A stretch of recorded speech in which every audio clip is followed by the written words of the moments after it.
নন্দদা, আবির্ভাব নিউজে অসংখ্য অসংখ্য ধন্যবাদ, আপনি সময় দিয়েছেন। আমরা গতকাল দেখলাম সংবাদ আবির্ভাবে পত্রিকা এবং নিউজেও আমরা দেখেছি, যেটা হচ্ছে যে নতুন পার্টি কালকে একটি লঞ্চ করেছে। হ্যাঁ, সেই পার্টির মানে অস্তিত্ব কতদিনে থাকবে, মানে 2026-এ কি তারা 26-এ ভোটের পর কি কি মনে হচ্ছে পার্টি থাকবে?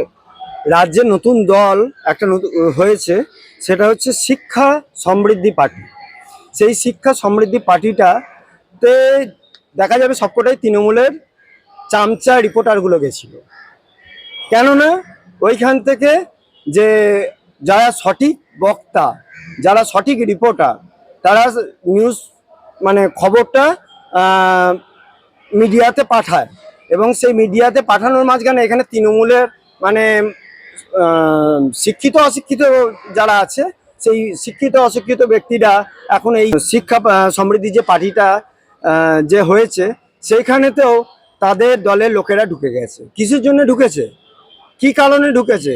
দেখছে যে আমরা তো অন্যায় করে যাচ্ছি, আর আমাদের কিছু মিডিয়া আছে, যে পার্সেন্টগুলো আছে, একটা দেখবেন নতুন গজিয়ে ওটা একটা চ্যানেল উঠেছে, মানে আরামবাগ চ্যানেলকে যেরকম ডুপ্লিসিটি করে চালাচ্ছে, বা বিভিন্ন চ্যানেলকে ডুপ্লিসিটি করে চালাচ্ছে। তা সেই সব যে ডুপ্লিসিটি সংবাদ চ্যানেলগুলোকে পাঠিয়েছে, তাদের মধ্যে যে শিক্ষা সমৃদ্ধি পার্টি, সেই পার্টিটার যারা শিক্ষিত লিটারেট পার্সন আছে, তারা তাদের কাছ থেকে ভোট ব্যাংকের জন্যে এই তৃণমূলের চামচা কটা ওই সাংবাদিক আছে, তারা ওই দলে থেকে যোগদান করেছে প্রথম। আর এই যোগদান করার কারণ যে রাজ্যের এই যে শিক্ষা সমৃদ্ধি পার্টি, যেটা মানে শিক্ষিত সমাজদের জন্য যে একটা নতুন একটা বার্তা, এটা এই বার্তাতে যদি রাজ্যের শাসক দল তো হেরে যাওয়ার জায়গায় এসে গেছে, সেই হেরে যাওয়ার জায়গা থেকে শিক্ষা সমৃদ্ধি পার্টি এইখানে দেখবেন শিক্ষিত মানুষ যারা আছে তারা কিন্তু সঠিক জায়গাতেই মানুষকে প্রয়োগ করবে। আর অশিক্ষিত মানুষগুলো কি করতে চাইছে, যে দলের মধ্যে গিয়ে ঢুকে গিয়ে তাদের নিজের টিআরপি বাড়ানো, আর রাজ্য সরকারের ওই তখন ওই শিক্ষা সমৃদ্ধি পার্টির যে নতুন দলটা তৈরি হয়েছে, সেই দলের থেকে নিজেদের অ্যালায়েন্স করে কি করে আমরা রাজ্য সরকারটাকে টেকাবো। কিন্তু এতে রাজ্য সরকার টেকানো দুর্বিষহ ব্যাপার, কারণ শিক্ষা সমৃদ্ধি পার্টিও যে এই কদিন আগের লঞ্চ হয়েছে, তাতে যেসব শিক্ষিত মানুষরা গেছে, তারা বুঝে গেছে অশিক্ষিত কিছু চ্যানেল বা লোক, তৃণমূলের পেটোয়া খবর নিউজ করে যারা, সেই অশিক্ষিত লোকগুলো তারা কিন্তু গণ্ডমূর্খগুলো স্থান পাবে না।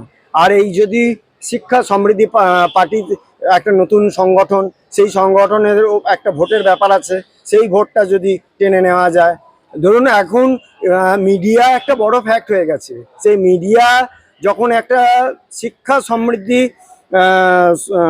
যে পার্টি হয়েছে, সেই 2026-এ আগে লঞ্চ করলো, এইটা প্রথম কথা তাদের জানাই সাধুবাদ। কেননা এই সাধুবাদটা জানানোর জনগণের জন্য নতুন রাজনৈতিক দল, এটাকে প্রথম জানতে হবে জনগণের জন্য, কিন্তু এটা কিন্তু দলের জন্য নয়। আর যে যারা ভাবছে যে দলের জন্য এটা করছে, কোনো রাজনৈতিক দলের জন্য, এটা ভুল ধারণা থাকে। কারণ রাজনৈতিক দল, এই যে যারা ভাবছে যে এই রাজনৈতিক দল আমরা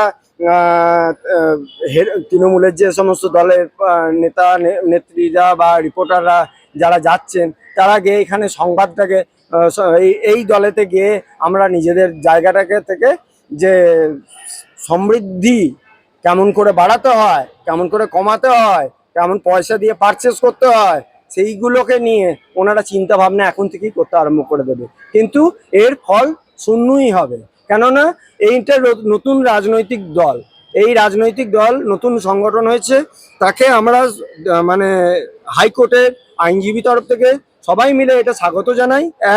আর এই দল সত্যিকারের সোনার বাংলা গড়ে তোলার দল, সত্যি করে সোনার বাংলা গড়ে তোলার দল।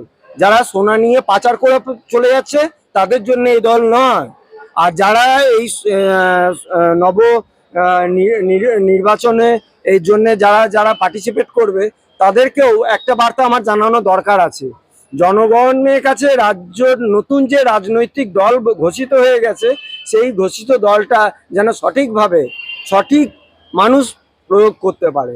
আর এইটা এই সোনা পাচার চক্র, গরু পাচার চক্র বা যারা নিউজ রিপোর্ট করে বেড়ায়, সেই তৃণমূলের যারা রিপোর্ট নিয়ে সব সময় হইচই করে বেড়াচ্ছে, আজকে চলে দেখা যাচ্ছে উত্তরবঙ্গে, কালকে দেখা যাচ্ছে দক্ষিণবঙ্গে, তা এরম করে কোনো না কোনো বঙ্গেতে দেখা যাচ্ছে, কোনো সময় উত্তর 24 পরগনা, কোনো সময় দক্ষিণ 24 পরগনা।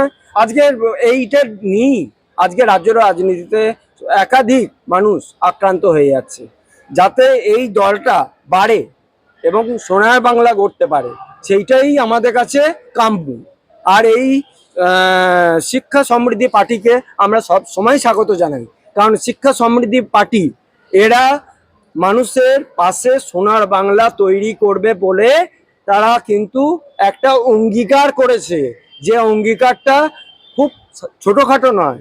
এখানে একাধিক মিডিয়া পার্সন আছে, সেই মিডিয়া পার্সনের মধ্যে কিছু কিছু সোর্সের মধ্যে ভূতও থাকে, সেই ভূতের পার্সনগুলোও গিয়ে ঢুকে বসে আছে। আপনারা হয়তো বলবেন যে কেন এই কথাটা বলছেন, কারণ এখানেতে এই যে শিক্ষা সমৃদ্ধি পার্টিটা, এখানেতে বেশিরভাগ 80% দেখা গেছিল তৃণমূলেরই মদতপুষ্ট রিপোর্টাররা গেছিল। কিসের জন্য গেছিল তারা, আমি প্রশ্নটা করতে চাই, কিসের জন্য তারা গেছিল? তাদের তো কোনো মানে স্বার্থ ছাড়া তো কেউ যায় না, এরা স্বার্থের জন্যই গেছিল। আর সোনার বাংলা গড়ার জন্য না, সোনার বাংলাকে ফেলার জন্য ওরা তো গেছে। তাই শিক্ষা সমৃদ্ধি পার্টি যাতে সুপরিকল্পনায় মানে সমৃদ্ধিভাবে সোনার বাংলা যাতে তৈরি করতে পারে, তার জন্যে যথাযথ আইনের দিক থেকে এবং সাধারণ নাগরিক, কমন পিউপল যেটা বলে, সবার কাছ থেকে আশীর্বাদ নিয়ে এবং এই গণতন্ত্র যে প্রক্রিয়ার মাধ্যমে, ভোট প্রক্রিয়ার মাধ্যমে যাতে এই দলটা সোনার বাংলা তৈরি করতে পারে, সেটাই আমাদের কাছে বহু মূল্যবান। আর এই যারা এই শস্যের মধ্যে ভূত ঢুকে আছে, তৃণমূলের মালগুলো, সেই মালগুলো যেন আগে এই 70% কি 80% গিয়ে ওখানে হাজিরা দিতে গেছিল, টিফিন নিতে গেছিল আর খাওয়া নিয়ে ভাগাভাগি করতে গেছিল। ওরা নিজেদের স্বার্থের জন্য গেছিল, তাই এই স্বার্থ মিটবে না। সোনার বাংলা ওরা আর করতে পারবে না, সোনার বাংলা ওরা শেষ করে দিয়েছে। মানে এরা সোনার বাংলার জায়গাটাই নেই, ভূমি রাজস্ব দপ্তরেও শেষ করে দিয়েছে। আজকে আপনি বিএলওদের দেখুন, তাদেরও কেউ শেষ করে দিচ্ছে। একটা সংবাদ মাধ্যমে কেউ রিপোর্ট করতে যাচ্ছে, তাদেরকে শেষ করে দিচ্ছে। একটা সাধারণ নাগরিক যদি স্পষ্ট কথা বলতে যাচ্ছে, তাকে মেরে দেওয়া হচ্ছে। পরিকল্পিতভাবে এই প্ল্যান বেশি দিন চলে না। আর এই কদিন আগে একটা কথা, যে এই হাইকোর্টে একটা আলোচনা হয়েছিল যে হয়তো তৃণমূল বা বিজেপি বা সিপিএম, যে কোনো দলের, আমি কোনো দলের পক্ষে হয়ে কথা বলছি না, আমি এই যে নতুন রাজনৈতিকভাবে শিক্ষা সমৃদ্ধি পার্টি যেটা হয়েছে, সেই শিক্ষিত মানুষদের জন্য একটাই বার্তা বলবো, সেই বার্তাটা হচ্ছে এই জায়গাটা সোনার বাংলা। আর এই সোনার বাংলায় যেন মানুষ সোনার বাংলার মতন জায়গা কাজ করতে পারে।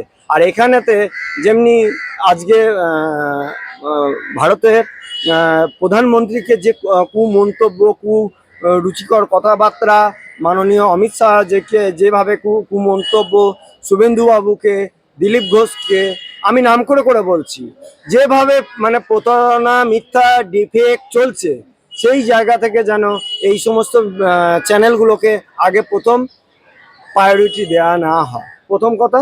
আর দ্বিতীয় নম্বর কথা, চোর জানে কয়লা পাচার চক্রের মাথা খেয়ে, গরু পাচার চক্রের মাথা খেয়ে সব জিনিস একটা একটা করে ধরা পড়ছে।